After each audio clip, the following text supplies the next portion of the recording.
बहुत धन्यवाद देंगे माननीय मुख्यमंत्री हेमंत सोरेन जी को कि कल कैबिनेट के बैठक में अबुआ आवास का घोषणा किया गया है।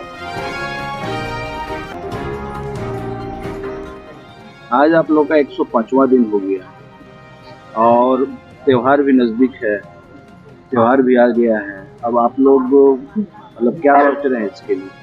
अब कार्यक्रम को आगे देखिए, हम लोग का आज 105 दिन तो हो गया, ये बात सच है, पर बहुत बहुत धन्यवाद देंगे माननीय मुख्यमंत्री हेमंत सोरेन जी को कि कल कैबिनेट के बैठक में अबुआ आवास का घोषणा किया गया है।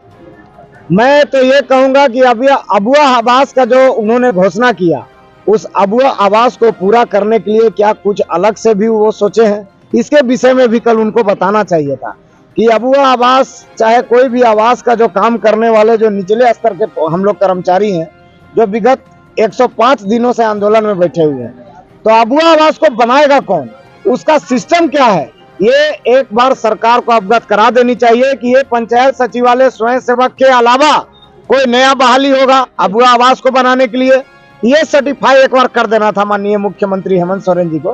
पर फिर भी हम लोग धन्यवाद देते हैं कि कम से कम झारखंड के हित में उन्होंने एक कदम उठाया, एक कदम आगे बढ़े हैं। और उन्होंने जो चुनावी वादा किया था कि मेरी सरकार आएगी तो हम 3 रूम का पक्का मकान देंगे, अलग से सब व्यवस्था होगा, तो चलिए वो अपना वादा पूरा किए।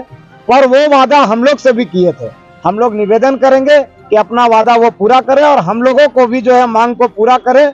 और पर्व के समय में हम लोगों को दुर्गा पूजा का, नवरात्रा का समय चल रहा है, हम लोग यही चाहेंगे झारखंड सरकार से कि हमारी मांगों को भी जल्द से जल्द पूरा की जाए। माननीय मुख्यमंत्री हमारे प्रतिनिधि मंडल से वार्ता कर ले और हम लोग को मजबूती देकर पंचायत में भेजे ताकि उनका अबुआ आवास भी जो है सही समय पर निर्माण हो सके। आप लोग जो अबुआ आवास या कोई भी योजना को धरातल पे लाते थे, सरकार या और भी लोग से कहना है कि आप लोग उसके लिए पैसा लेते थे, इसमें क्या बोलेंगे? देखिए, ये तो बना बनाया हुआ एक हम लोग के प्रति जो है नकारात्मक भावना है कुछ पदाधिकारियों का। अगर हम वैसा बोले तो अभी तो एक सवाल हम ये भी बोल सकते हैं, ईडी क्यों पड़ा हुआ है भाई मुख्यमंत्री के पीछे, तो कहीं ना कहीं वो भी पैसा ले रहे हैं। राजीव अरुणेकर के पीछे क्यों ईडी पड़ा हुआ है, तमाम अभी वित्त मंत्री रामेश्वर उरांव के यहाँ भी रेड पड़ा, तो ऐसे तो सबको लेते हैं। पर ये स्वयं सेवक, मैंने कहने को मैंने निचला जो कर्मचारी है उसको दबा देना, ऊपर के जो पदाधिकारी है उसके ऊपर हम करें। सरकार का एक सिस्टम है ना भैया, अगर कोई गलत करता आप उसको हटा दीजिए ना। आप देखते होंगे कि कोई पैसा वैसा लेता है, कोई गलत तरह का करता है तो एसीबी है ना, उसके लिए एसीबी वाले लोग पकड़ते हैं, कार्रवाई होती है। प्रशासनिक अधिकारियों को प्रमाण मिलता है किसी के प्रति तो उसके ऊपर भी कार्रवाई होती है। तो सारे स्वयं सेवक को एक नजरिया से मत देखिए, हो सकता है अपवाद में कुछ ऐसे लोग होंगे, पर ऐसा थोड़ी है कि बहुत सारे स्वयं सेवक उस तरह का करते हैं। तो ये बोलना कि नहीं स्वयं सेवक इस तरह का करते हैं, ये गलत है। और मैं ये आप लोगों से निवेदन करूंगा कि अगर ऐसा है तो मैं आपको बता देता हूं कि जो लोग हैं वो लोग या तो दूसरे काम को पकड़ चुके हैं या तो कोई दूसरे विभाग में चले गए हैं। अब जो लोग बचे हुए हैं ये प्योर एकदम स्वयं सेवक कार्यरत कर्मचारी हैं, अपने पंचायतों पर निर्भर हैं और सरकार की योजनाओं पर निर्भर हैं। क्योंकि अगर ऐसा होता तो यहाँ वही लोग उपस्थित हो रहे हैं जो आज भी सरकार से उम्मीद लगाए हुए बैठे हैं कि सरकार हम लोगों के प्रति अच्छा घोषणा करे। एकदम झूठा है। और ये कहीं ना कहीं जो है ये सरकार की इस तरह के जो कुछ लोग हैं, जैसे होता क्या है ना, आपको हम एक बता देना चाहेंगे कि कुछ ऐसे पदाधिकारी होते हैं जिनसे स्वयं सेवक को भी आपत्ति है। क्योंकि आज आपको एक चीज हम बता दें, जब हम लोग बहाल होकर आए थे तो कसम से बता रहे भ्रष्टाचार रुक गया था।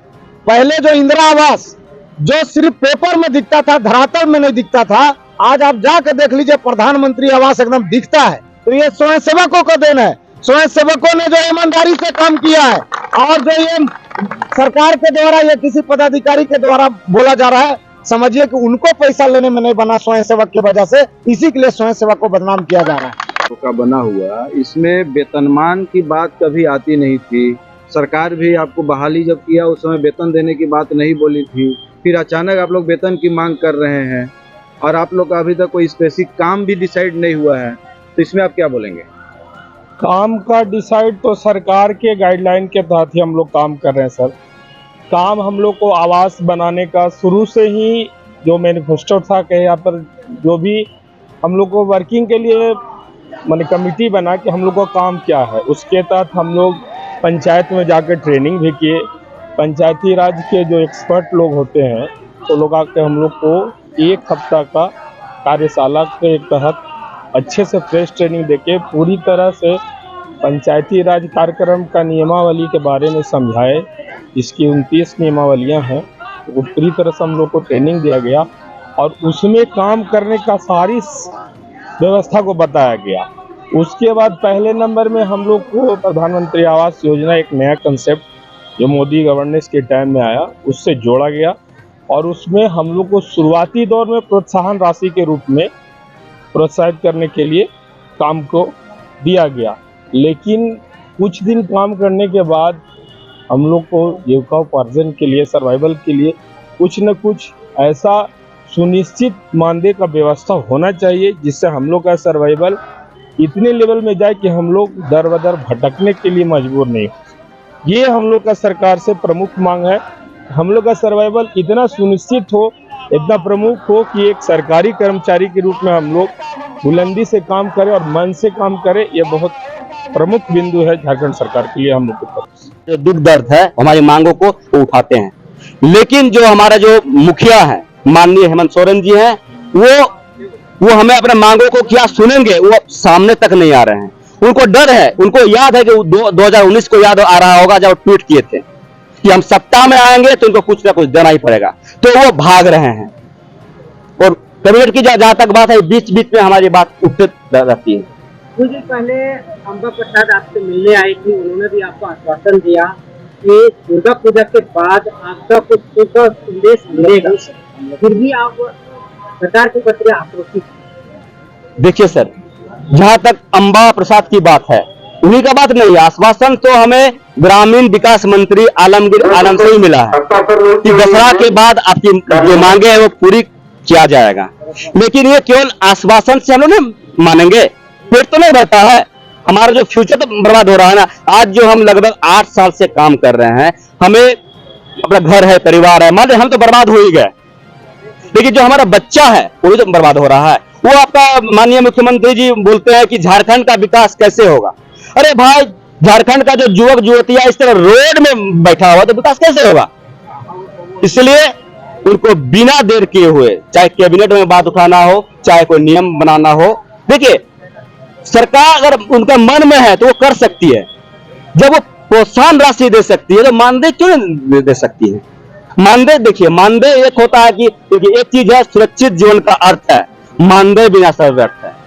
मानदेय मिलेगा तो हमारा जीवन सुरक्षित हो जाएगा। प्रोत्साहन राशि क्या एक छलावा है, आप काम कीजिए, आपको लेते लेते चप्पल घिस जाता है। इसलिए हमारा संघ का प्रमुख मांग है, ये एक मंत्र है कि सुरक्षित जीवन का अर्थ है, मानदेय बिना सब व्यर्थ है।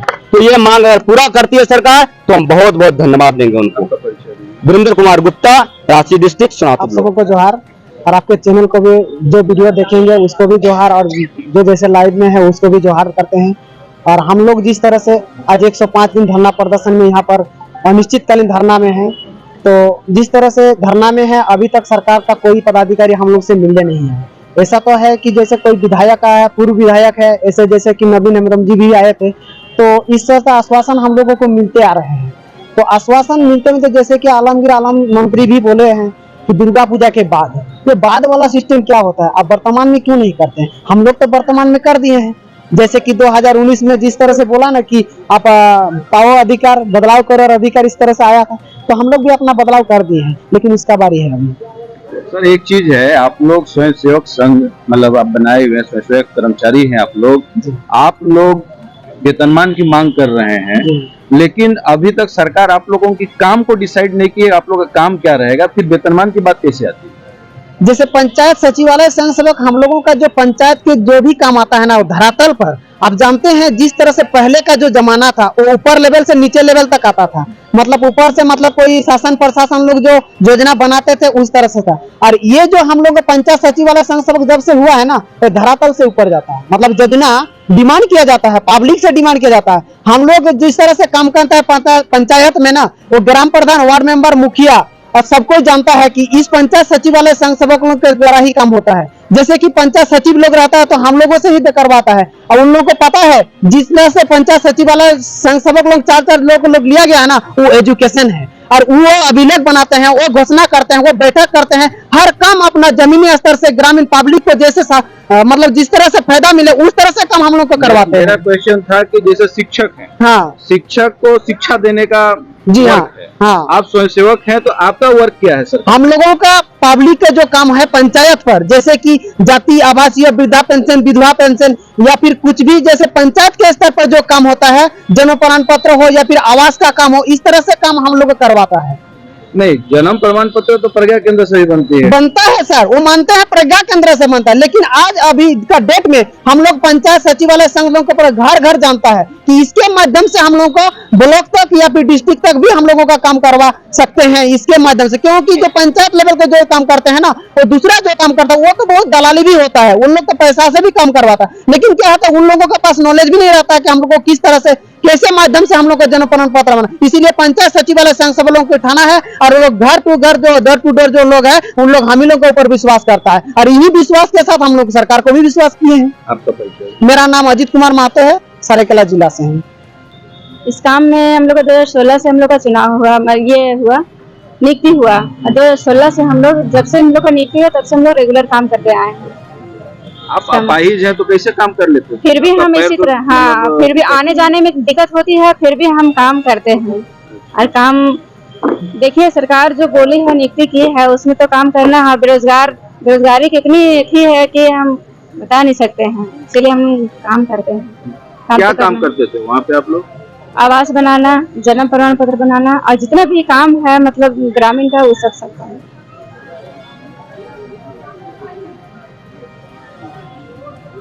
पंचायत स्वयंसेवक संघ जो है ये तो खुद से सर्विस देने के लिए नियुक्त हुआ था, इसमें कोई वेतनमान की तो बात नहीं थी, फिर वेतनमान का आप लोग मांग कर रहे हैं क्यों?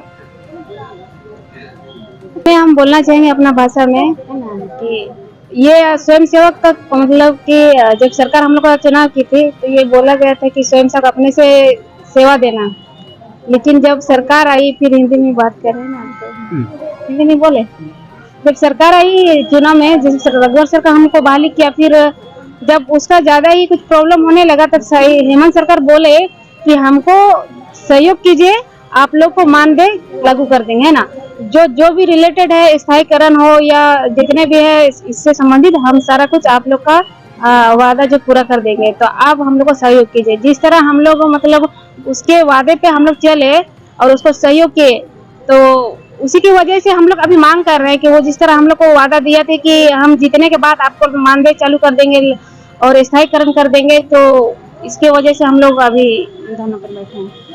सरकार इस चीज को एक्सेप्ट किया था कि मानदेय देंगे? हाँ, मानदेय देने के लिए वो एग्री हुआ है, सारा कुछ करने के लिए तैयार हो गए थे। तब हम लोग जिस तरह रघुवर सरकार को मतलब पूरा झारखंड से हटा दिए, है ना, उसके बदौलत आज वही सरकार हम लोग का ऊपर ध्यान नहीं दे रही है। मेरा नाम है अनीता कुमारी किस्को, बोकारो जिला, चंद्रपुर प्रखंड।